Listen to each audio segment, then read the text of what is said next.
Hey everyone, it's Dr. Ramani. Welcome back to this YouTube channel on narcissism, narcissistic relationships, healing from narcissistic relationships, and every so often a few cultural quirks. And that's what we're doing today. So let's talk a little bit about Sex and the City.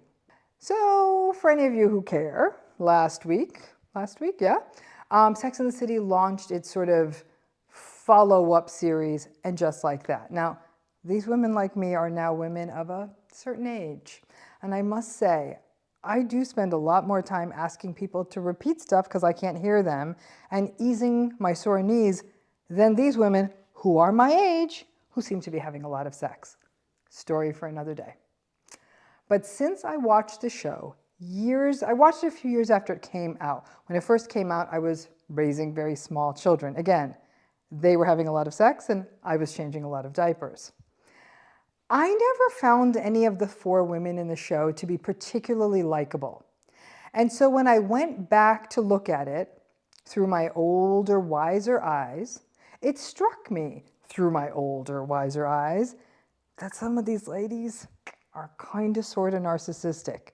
So let's take that on, since some of you, with the show being back, are sort of back in that Sex and the City mindset. So who is the most narcissistic main lady character on Sex and the City? Don't worry, in another video I'm going to get to the dudes who are pretty bad too. But let's stay focused on those four ladies. Now, my team, who shoots with me, actually thought all of the characters were narcissistic. I didn't quite agree with that. So we can go from least bad to most bad and end up on the most narcissistic. So let's start with Charlotte. I don't think Charlotte's narcissistic. I think she's vapid. I think she's superficial, banal, a bit retro in her views of women and marriage and motherhood. There doesn't seem to always be a lot of there, but she does seem to have sufficient empathy. And I think all of these women are egocentric, but she may be the least egocentric of all. She is at times an entitled, sort of Upper East Side princess. There was a two-dimensionality to her. Get the ring, get the guy, get the credentials, as long as it all looks good and your picture is in the wedding section of the New York Times. She had a sweet, hokey, enably, sort of Pollyanna-ish belief in love, marriage, and baby carriages, and no significantly discernible work history. She attracted her own narcissist, of course. Trey, her first husband, and his horrifically narcissistic mother come to mind.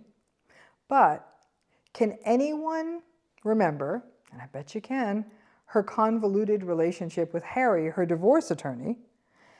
Harry, the rabid lion, became Harry, the sex machine, whom she was embarrassed to be seen with because of his hairy back and coarse manners and tea bags he left around the apartment. He wanted a nice Jewish girl. She wasn't. And so she tried to win him over and even converted religions. And then she throws that tantrum. Basically, you are lucky that an ugly guy like you gets a hot princess like me. That is not a nice thing to say. I think viewers chalked it up, her doing that, to the pressure of her wanting to marry him. I'm not so sure she would have been as attracted to him if he wasn't so financially successful. Again, I do believe narcissistic is definitely a bit of a stretch for Charlotte. Vapid, superficial, childlike, absolutely. So even if there's a tiny bit of narcissism, it's the mildest of the mild. I don't think it should count. The Harry tantrum showed an entitled darkness in her that was not nice though, so I'm going to put a pin in that. Now with Miranda, it gets a bit darker. She sort of walks around in this sort of victimized, self-righteous state all the time, a sort of vulnerable, narcissistic dark cloud at times. Miranda was a successful cerebral attorney who stood in contemptuous judgment of women who weren't in highly competitive jobs, contemptuous of mothers who did not have paid employment, and sort of had a clipped, judgy quality to her at all times. There was a real victimhood that cut through Miranda. Woe is me who works so hard while the rest of you go to fashion shows and buy $500 shoes while I work. The most narcissistic quality of Miranda was her judginess, and it came out all the time, as well as a sort of like thinly veiled contempt. And the way she treated Steve, again, relationally not good. While she got into relationships with dozens and dozens of men before him, it was Steve, the mildly hapless bartender, that finally got her. And when you think not only of Steve, but of that guy Skipper, whose final emasculation took place at the hands of Miranda.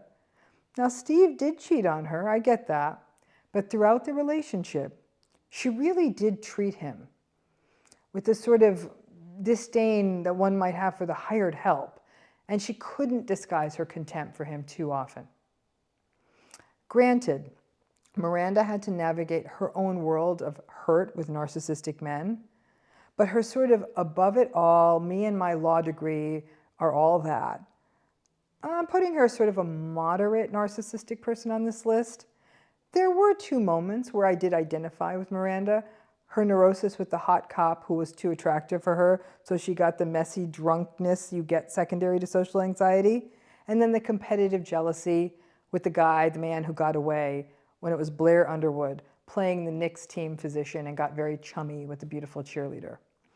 I also do acknowledge that she has been pretty consistent as a friend, even though she complained a lot. She did show up. So she does get a few human decency points for that consistency, even though she was pretty sour when she did show up. And the number 3 spot is Samantha. Now, Samantha was the oldest friend, not only chronologically, but it seems like she was the oldest friend to the main character, Carrie. She was a wildly successful PR executive who had pretty much codified her selfishness. And again, I will give her some props for knowing herself. You want to say, thank goodness a character like her didn't really get married or certainly have children. But the entire pleasure-seeking, snobby, arrogant, entitled, what do you mean I have to wait for a table? I can have sex with the wait staff anytime I want. It was just too much.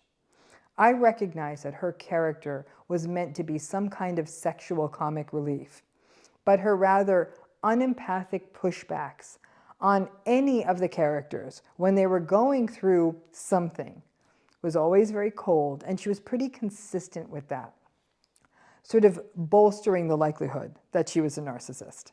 She also had major difficulties with emotional expression, something we also see in narcissism. We saw that in her incapacity to express emotion when Miranda's mother died, and she wasn't able to acknowledge her friend's pain at all, even up to the point of the funeral, which is when she finally did. And her incapacity to show emotion was paralleled by her incapacity to have an orgasm, which was really the crisis for her. And then miraculously, she cried and the orgasms came back. Lovely. So Samantha often got a free pass because she was sort of this ambitious free spirit who had sex with anyone she wanted, and she made her own rules. I can get behind that. But her sort of blink and you'll miss it, lack of empathy, entitlement, grandiosity, arrogance, need for validation, transactional relationships, dismissiveness. Let's clock her in as definitely a moderate, even high moderate, grandiose narcissist. And let us not forget how she decided to have sex with Richard Wright, the hotelier, while she was in a relationship with Smith Jared, her Pygmalion-esque creation, who was smitten with her, pun intended, not okay. And when she does get hers back, though, when she walks in on Richard, the hotelier, pleasuring an unnamed woman. But the narcissism crown, the winner of all, as you've obviously guessed, goes to Carrie. You might be thinking, what? I love Carrie. Carrie, the star of the show. First of all, the ability to buy tens, if not hundreds of thousands, it seemed like, of haute couture and shoes and handbags on a columnist's salary will remain one of the great television mysteries to me. But yes, Carrie. Now, while Samantha was clearly narcissistic, I will give it to her that Samantha had some self-reflection on her narcissism, and she was sort of, again, self-possessed and aware of her absolute selfishness and snobbery. Carrie actually thought of herself as great. The selfishness is what jumps out about Carrie. It was the arrogant attempt to always make New York City fit into her point of view. She was the self-styled everywoman, and she really believed that she had it all figured out. When the show came out, you got to remember, when that show first came out, there was no social media, there were no smartphones. So Carrie was sort of a early influencer, the it girl about town who was told her story was so interesting that she could share the inane details of her dating and sex life, which obviously contributed to her self-importance. She dressed to attract attention. Now again, by itself, nothing wrong with that. I think leaning into fashion sense is a wonderful way to express identity, but she really seemed to need a lot of validation and attention. And that veers more into the lane of narcissism. There's just too much to get into on the Carrie argument around narcissism. Suffice it to say, there's enough evidence. But whether it was her giving her often unsolicited judgmental advice to her friends about dating, which she really wasn't in a position to give, to expecting their absolution when she behaved badly. Her consistently shady relationship behavior, things like cheating on Aiden, continuing to stay in touch with Big, even when she was ostensibly in other relationships. She justified her shady ethics in various relationships in the name of true love, because Big was her true love. And let's face it, the only person who justifies more than someone who is trauma bonded in a narcissistic relationship is a narcissistic person themselves. I always found it fascinating that 4 women who were friends had absolutely no ties, significant relational ties, outside of their friendships with each other, and the men that they were with. None of them really seemed to have families of origin. We know Miranda's mother died, but beyond that, nobody else had any family ties. We briefly met Charlotte's malignant narcissistic first mother-in-law. We met Miranda's mother-in-law, who had dementia, and Steve was actually kind of scared to suggest that the poor woman lived with them until the mother was living in squalor, and then they had to kind of make it happen. But that's about it. Not until Charlotte and Miranda had children did we see any version of caregiving. Listen, I get it, it's a damn TV show and it's supposed to be an escape. But it was also a bit of a cultural moment. And if we shelve Charlotte as being merely inane, the show was really a study in narcissism. And this new series, and well, whatever it's called, and just like that, sort of kind of cements it. Them's my thoughts, folks. You may disagree, drop them in the comments. And I like some disagreement, especially on this. Thanks again.